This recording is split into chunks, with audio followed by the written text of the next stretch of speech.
Ok, buenas noches. Qué bueno nuevamente estar y llegar hasta sus casas, a sus celulares. Eh, si nos escuchan de mañana o de noche, pues eh, buenos días o buenas noches. Qué bueno ese privilegio que Dios nos da de poder compartir la palabra. Y esta noche vamos a revisar o vamos a estudiar el libro de Ruth. Y el libro de Ruth está en el Antiguo Testamento, está entre dos libros importantes, Jueces y Primera de Samuel. Eh, vamos a hablar, voy a hablar un poquito de manera general de la historia y vamos a ir puntualizando ciertas cosas que, que el Señor quiere que hablemos. Eh, y quizás comenzar con el título, ¿verdad? El título es, obviamente es de Ruth, es de la protagonista, pero esta es una historia que se narra, es una historia de redención básicamente y una historia donde hay un propósito intrínseco, quizás no muy claro, que lo vamos a ver al final, sobre la historia que resalta a primera luz. Entonces, quizás vamos a Ruth, busquemos Ruth, el libro de Ruth, como les decía, está entre jueces, después de jueces y antes de primer libro de Samuel. Ok. Y es la primera vez que leen Ruth. eh, Como siempre, les recomiendo que lo puedan leer todos. Es un libro de 4 capítulos. Es rápido, es bonito. Hay una historia ahí bien interesante. Entonces, les recomiendo que lo puedan leer. Ok, estamos en Ruth, capítulo 1, versículo 1. Y leo, voy a leer de la Reina Valera. Dice, aconteció en los días que gobernaban los jueces que hubo hambre en la tierra. Estamos hablando de la tierra de Israel, ¿no?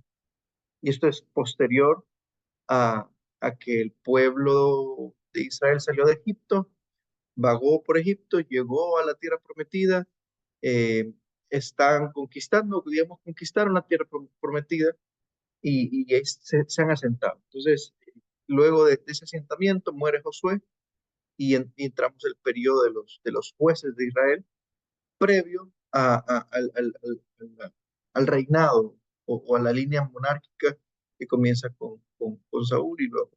Entonces, ese es el periodo de los jueces. Y dice que hubo hambre en la tierra y un varón de Belén, de Judá, fue a morar en los campos de Moab, él y su mujer y 2 hijos suyos. Ok, entonces aquí está lo primero, en el primer versículo nos vamos a quedar en ese momento. Lo primero que vemos es que hay una familia, ¿no? Un varón interesante que dice de Belén de Judá. Yo creo que la mayoría puede asociar o puede reconocer este lugar, Belén. Y dice que este varón de Belén fue a morar a los campos de Moab porque hubo hambre en la tierra.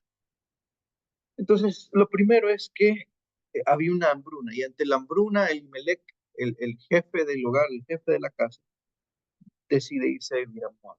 Y esto digamos que no era tan común en el sentido que, pues, si tú sos, bueno, voy a hacer el ejemplo, si tú sos de aquí de San Salvador y te querés mudar, porque aquí en San Salvador, digamos, hay pocas, no sé, oportunidades de empleo, pues lo más seguro es que te vayas a, no sé, a Santa Tecla, a, no sé, a Ciudad Delgado, a Soyapango, o digamos, vaya a Santa Ana o San Miguel, por decir unos nombres. Pero es poco común que tú digas, bueno, me voy a ir no sé, a Guatemala, a Nicaragua, etcétera. Entonces, algo similar pasó. Había hambruna en la tierra de Belén, eh, y Elimelech decide no irse a los otros pueblos de Israel, a donde estaban las otras tribus de Israel, sino que decide irse a una región extranjera, una región donde obviamente no compartían eh, el mismo Dios, donde no compartían las costumbres, donde no compartían los principios de Jehová. Entonces, eso es lo primero. Por qué decide Elimelech irse a Moab? ¿Por qué no a otra ciudad de Israel? Pues no lo sabemos. Lo cierto es que él se va con un motivo, ¿no? Eh, Se va porque hay hambre, porque obviamente en Moab no había hambre.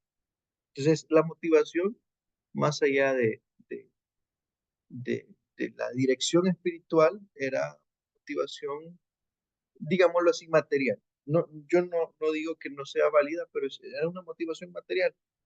Eh, y lo otro interesante es, y que quisiera mencionar, es que en la época de los jueces de Israel se menciona que eh, había mucha apostasía, es decir, que la gente se apartaba de Dios y se iba tras otros dioses.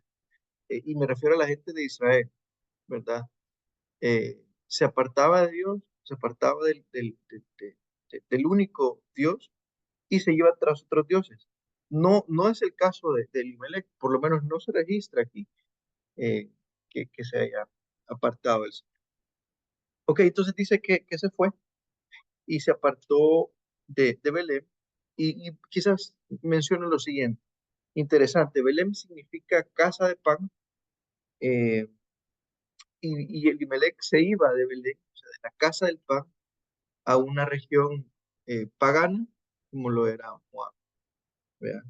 Y es una contradicción, es una ironía, ¿verdad? Que Elimelech se iba de la casa de pan, donde debía haber abundancia, a una tierra eh, donde no había abundancia espiritual. Y menciono, quizás es importante mencionar esto, por lo general, eh, Dios usaba o ha usado las hambrunas y vemos en la palabra de Dios el tema de las hambrunas y Dios las usa como para dos propósitos grandes. El primero es hacer que su pueblo se mueva, o hacer que o propiciar un movimiento de de una persona, de una tribu, de una familia. Y lo otro es por castigo, por el pecado. Dios eh, en el Pentateuco muchas veces menciona que si ustedes se rebelan contra mí, me dejan y se van tras otros dioses, eh, yo les voy a mandar peces, le voy a mandar hambruna, la tierra no va a producir, no voy a mandar lluvias. Entonces, podemos ver estas dos eh, consecuencias, ¿no? O dos posibles causas. Y aquí aprovecho, antes de ir más adelante, aprovecho a hacer la siguiente pregunta. ¿Qué qué cosas o prioridades rigen nuestras decisiones? Ok, lo segundo, vamos a irnos al versículo 3 al 5. Dice, el versículo 3. Hijas, por favor, silencio. Dice, y murió Elimelech, marido de Noemí, y quedó ella con sus dos hijos, los cuales tomaron para sí mujeres moabitas. El nombre de una era Orfa y el nombre de la otra Ruth, y habitaron allí unos 10 años. Y murieron también los dos, Mahlón y Kelión, quedando así la mujer desamparada de sus hijos y de su marido. Ok, entonces vimos en el versículo 1 que la familia se mueve para Moab, andan buscando un mejor futuro, andan buscando abastecerse, ¿no? Y ante la hambruna. Y luego vemos que viene esta tragedia. Primero se muere el esposo de Noemí. Bueno, y ya entra Noemí en la historia como la esposa de Elimelech. Y dice que se muere Elimelech y a los 10 años más o menos se mueren los dos hijos, Elión y Kelión. Perdón, Malón y Kelión. Eh, y luego de esto dice que la mujer se quedó desamparada de sus hijos y de su marido. Y solo quiero decir lo siguiente, antes pues no es como hoy, vean, bueno, si una mujer muere, ¿verdad? Con suerte su esposo no sé, tiene alguna cotización de algún seguro o lo que sea, ¿verdad? Eh, por lo menos hay algo que la pueda mantener. Pero en este caso, en estos tiempos, pues no había absolutamente nadie que soportara y que ayudara a este tipo de viudas, de mujeres viudas. Entonces prácticamente ya quedó desamparada. Y vemos en el versículo 15, no, en el versículo 8, ¿verdad? Obviamente vimos y leímos que estos dos hijos de Noemí eh, adquirieron mujeres o se casaron con mujeres moabitas. Y en el versículo 8 Noemí les dice, Noemí les dijo a sus dos nueras, andad, volveos cada una a la casa de su madre. Jehová haga con vosotras misericordia, como la habéis hecho con los muertos y conmigo. Entonces prácticamente Noemí las está despidiendo, Noemí les está diciendo, eh, váyanse, ¿verdad? Yo no puedo hacer nada por ustedes. Eh, Inclusive les dice, miren, yo no voy a tener hijos y aunque los tuviera ahorita, pues ustedes no van a esperar a que crezcan. Y cuenta la historia o el relato bíblico que Orfa, luego de haberse quedado un rato, dice, bueno, me voy a ir y se fue. Y después le dice Noemí a Ruth que quedaba y le dijo, y vamos a leer eh, el versículo 15, dice, y Noemí dijo a Ruth, he aquí tu cuñada se ha vuelto a su pueblo y a sus dioses, vuélvete tú tras ella. Y aquí yo me quiero detener un poquito, ¿verdad? Desde la perspectiva de Noemí, lo mejor que podían hacer Ruth y Orfa era regresar a su familia. Pero obviamente regresar a su familia era regresar a sus dioses, a sus costumbres, regresar a una realidad fuera o lejos de Jehová. Y interesante porque a los ojos de Ruth, de Noemí, perdón, y a los ojos de la tragedia que estaba viviendo, Noemí cree y Noemí piensa sinceramente que la solución y lo mejor que puede hacer Ruth y Orfa es regresar, aunque eso implique alejarse de Dios, de Jehová. Eh, entonces, eh, vemos que Noemí, en este caso, al igual que Elimelech, su esposo, en su momento, prioriza lo material, prioriza la necesidad material por sobre la necesidad espiritual. Pero qué bueno, y vamos a ver cómo responde Ruth ante eso. Eh, dice el versículo 16, respondió Ruth, no me ruegues que te deje y me aparte de ti, porque a donde quiera que tú fueres iré yo, y donde quiera que vivieres viviré. Tu pueblo será mi pueblo y tu Dios será mi Dios. Y el versículo 17 es interesante. Denme un segundo.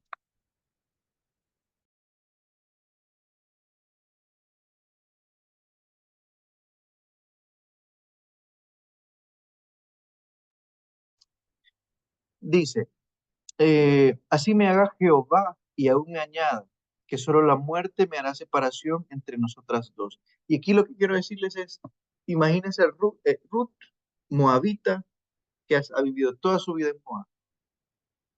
Eh, Tomó una decisión, primero, de ser fiel y de tener misericordia con su suegra. Primero, eso es algo no común en nuestros tiempos. Yo creo que en nuestros tiempos hasta hacemos chistes, ¿verdad? Entre la relación de la suegra y el nuero o la nuera. Eh, pero lo primero es eso, ¿no? La fidelidad, la misericordia de Ruth hacia Noemí. Pero lo segundo es cómo Ruth, ¿verdad? A pesar de que toda su vida, bueno, que ella es moabita, que sus costumbres son moabitas, es decir, que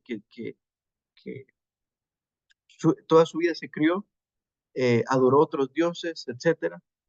Y en estos 10 años, por lo menos, que podemos asegurar, que conoció a Jehová de una manera, conoció a Jehová y dice, así me haga Jehová y aún me añada, porque bien pudo haber dicho, así me hagan mis dioses, o así me haga eh, tal o cual otro Dios que ya conocía, pero dices, así me haga Jehová y aún me añada. Entonces, lo que quiero resaltar aquí es que El tiempo que tanto vivió con su esposo como compartió con Noemí fue suficiente como para que Ruth conociera a Dios, tuviera ese conocimiento de Dios y tomar esta decisión. Ok, luego vamos a lo siguiente de la historia. Ruth decide regresar con, con Noemí a la tierra de Belén, eh, y, y regresa y obviamente regresa sin nada, pues regresan con las manos vacías. No es que llegaran a una casita súper bonita donde había todo, ¿no? Regresaban desamparados, ¿verdad? Y, eh, ahí vamos a ver y comenzamos a ver la providencia de Dios en ese sentido. Y vamos a leer el versículo, perdón, el capítulo 2 versículo 1. Dice, y tenía Noemí un pariente de su marido, hombre rico de la familia de Elimelech, el cual se llamaba Boz. Entonces, aquí comienza y aquí se introduce en la historia este hombre que se llama Boz.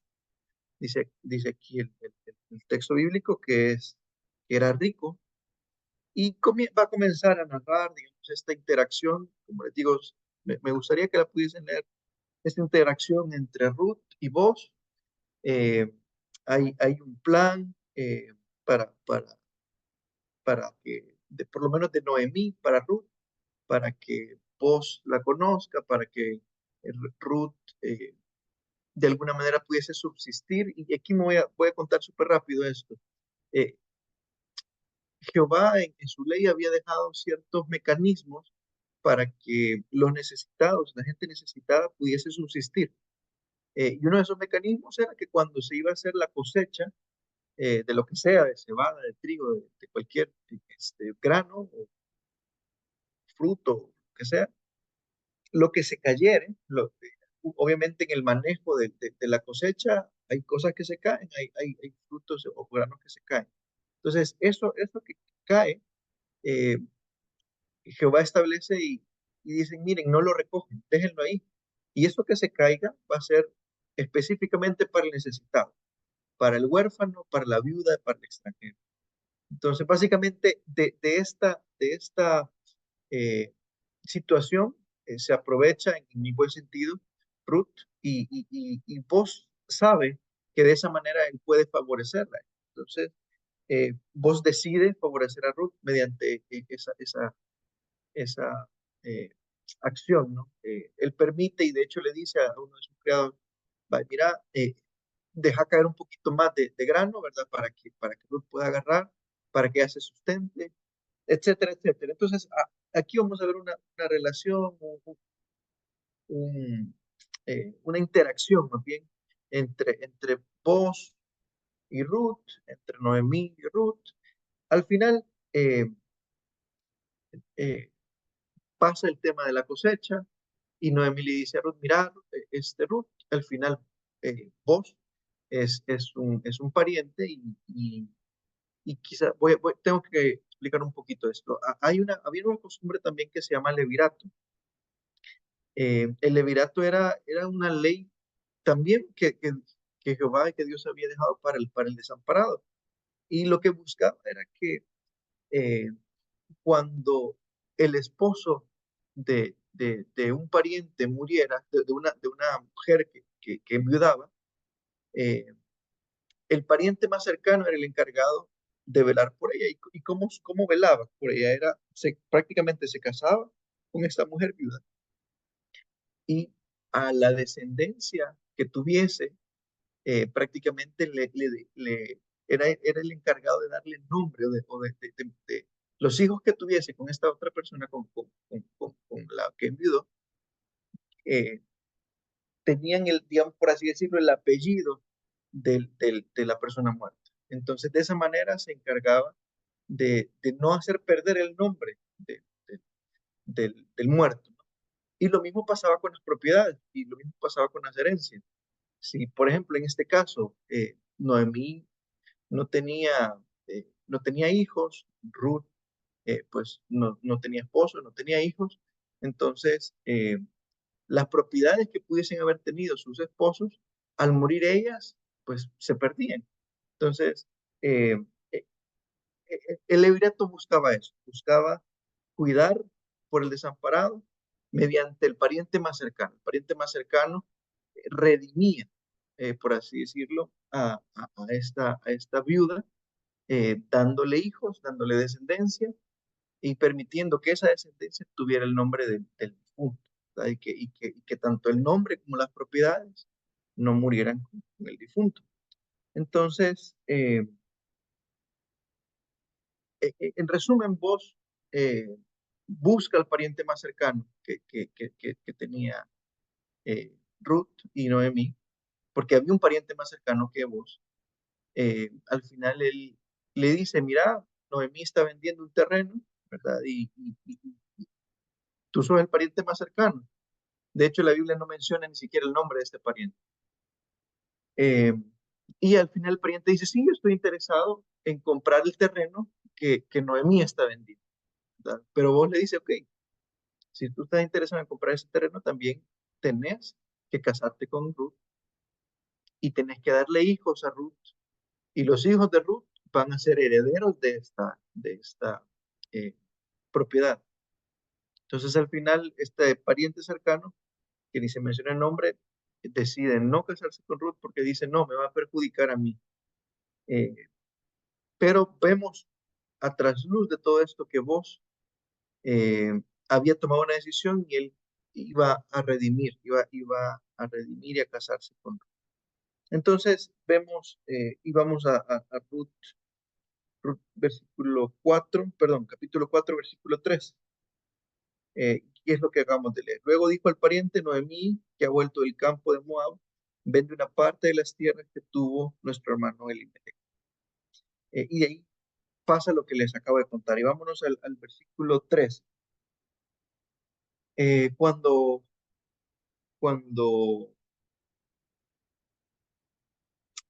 bueno, el versículo 13 dice, pues vos pues llamó a Ruth y ella fue su mujer y se llegó a ella y Jehová le dio que concibiese y diese a luz un hijo. Y las mujeres decían a Noemí, loado sea Jehová, que hizo que no te faltase hoy pariente, cuyo nombre será celebrado en Israel, el cual será restaurador de tu alma y sustentará tu vejez.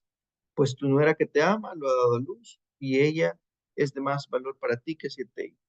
Ok, entonces al final Dios le da un hijo a Ruth, Jehová les da que concibiese vos y Ruth, se casaron, tuvieron un hijo y Dios les da ese regalo.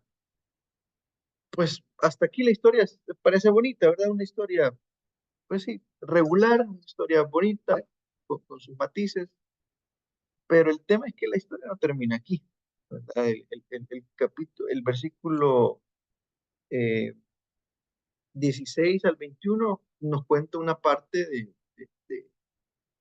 de la historia que no hemos visto. Y creo que es una parte, de hecho, es a mi entender, la razón por la que fue escrito el libro de Ruth. Y la historia no se queda ahí. La razón del autor del libro de Ruth eh, es contar realmente sobre la procedencia del rey David. ¿Cuál es la procedencia del rey David? Y dice en el versículo 18, estas son las generaciones de Fares. Fares fue el hijo de Judá. Fares engendró a Esrón, Esrón engendró a Ram, Ram engendró a Aminadab, Aminadab engendró a Nazón, Nazón engendró a Salmón, Salmón engendró a Boz, Boz engendró a Obed, Obed engendró a Isaí, Isaí engendró a David. Y quizás aquí lo que podemos ver, y en resumen, todo he ido súper rápido en la historia. eh, Quizás algunos detalles no los he contado, pero aquí sí me quiero detener. Ya casi terminamos. Y esto es quizás lo más importante. El propósito del libro de Ruth, más allá del tema del amor, el tema de la redención, que es muy importante de vos a Ruth, hay un tema primordial y es unir el libro de Jueces con Primera de Samuel. Y más allá de eso es hablar del linaje del rey David. Y aquí voy a mencionar tres cosas. Primero, aquí hablamos de Fares. La madre de Fares eh, fue cananea, fue Tamar.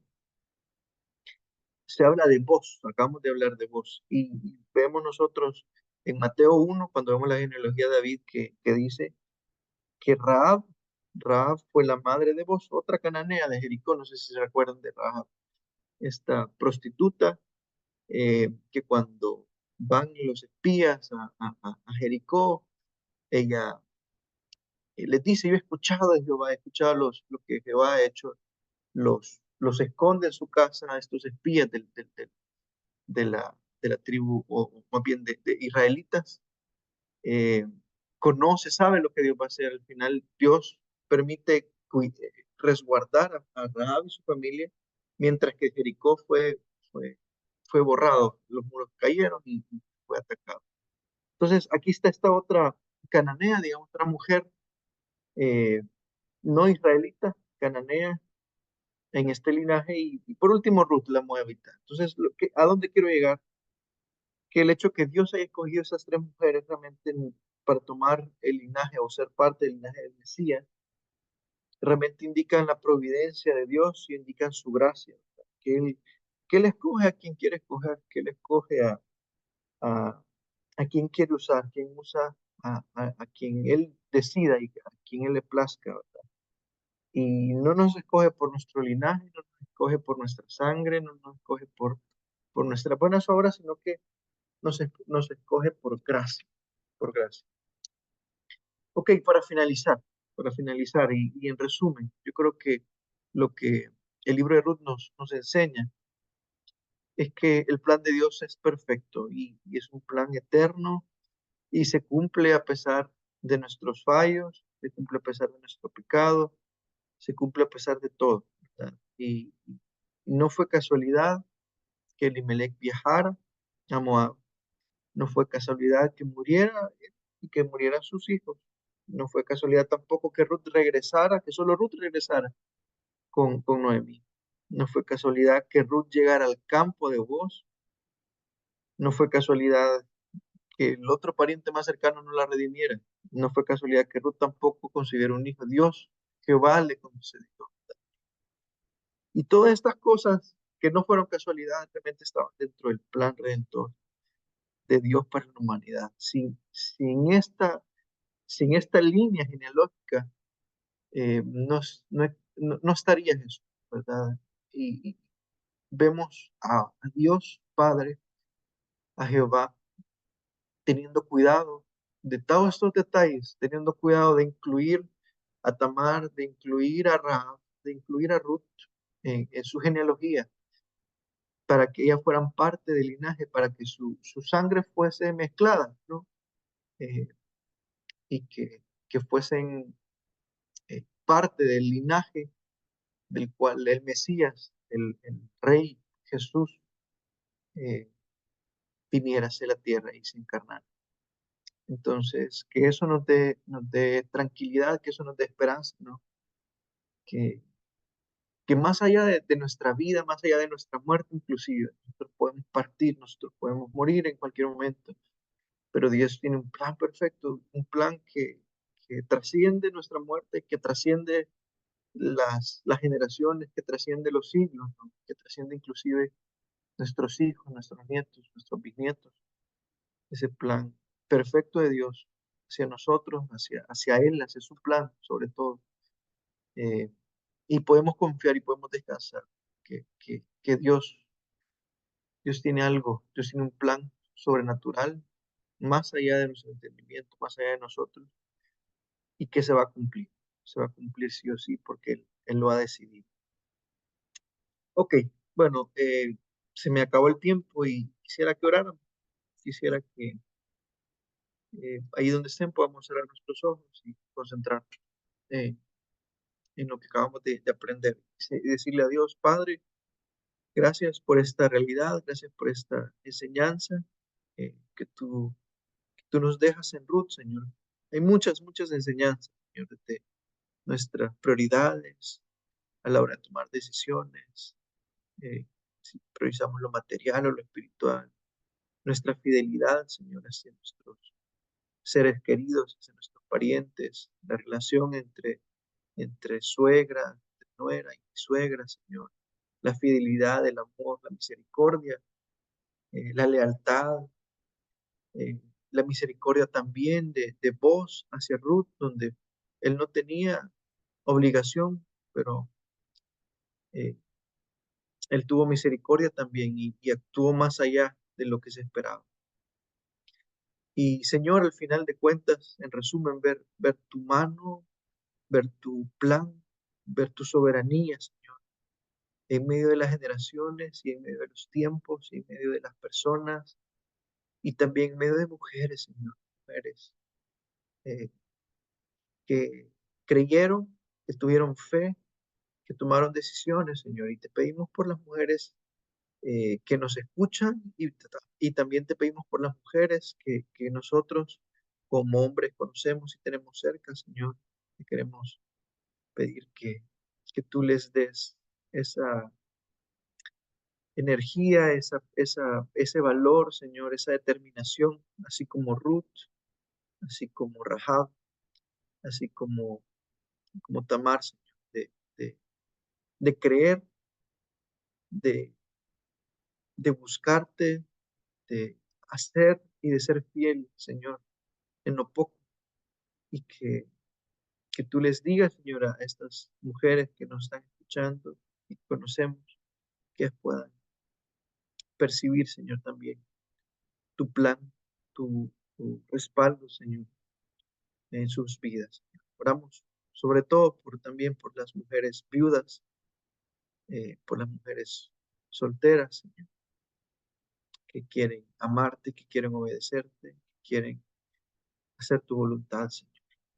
Que tú guardes su corazón, que tú guardes su mente, Señor, que tú les animes, que tú les proveas, Señor, y que puedan, así como Noemí, Señor, creer que aunque tú eh, puedes traer dolor a veces a nuestra vida, pero tú también traes bendición.